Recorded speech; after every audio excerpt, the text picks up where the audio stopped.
একটা গল্প মনে পড়লো, বলে দিই যেহেতু সময় পেলাম। আমি যখন হেফজোখানায় পড়ি তখন আমাদের মাদ্রাসার মধ্যে একটা ঘটনা ঘটছিল। সেই ঘটনার পরিপ্রেক্ষিতে আমাদের মাদ্রাসার যিনি মোহতামিম, উনি আমাদেরকে একটা ঘটনা গল্প শুনেছিলেন। সেই গল্পটা আমি আপনাদেরকে শোনাব।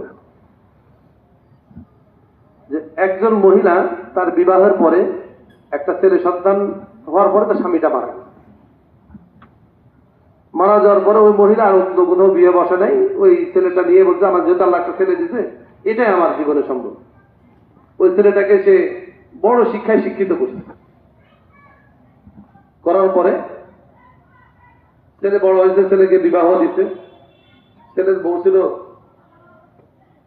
ওই আপডেট টেডি আর কি, যেটাকে আধুনিকতার সময় লাগছে তার শরীরে, এরকম একজন মেয়ের সাথে তার ছেলেকে বিবাহ দিচ্ছে।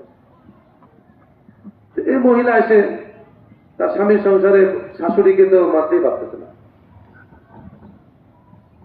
তো অনেক অত্যাচার যে ভিতরে ভিতরে করে, স্বামীকে জানতে দেয়। তো বয়স্ক মানুষ অনেক সময় যদি বলতো যে বৌমা আমার পিঠটা একটু চুলকে দাও, ওই পা দিয়ে দিত, হাত দিত না, ভাঙ্গা তালে খাইতে দিত, অনেক ভাবে জুলুম করত। এই শাশুড়ি এরভাবে কষ্ট সহ্য করে মারা গেছে, চলে গেছে।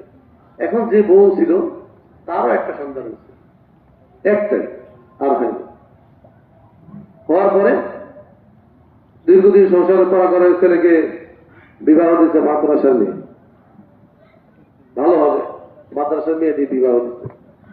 এখন মাদ্রাসার মেয়ে আসছে তো খুব ভালো, পরেশগার নামাজ কালাম পড়ে।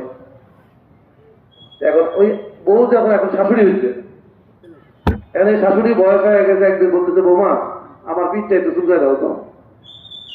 এখন বৌমা চুলকায় দিলে খালি পা উপরে উঠে,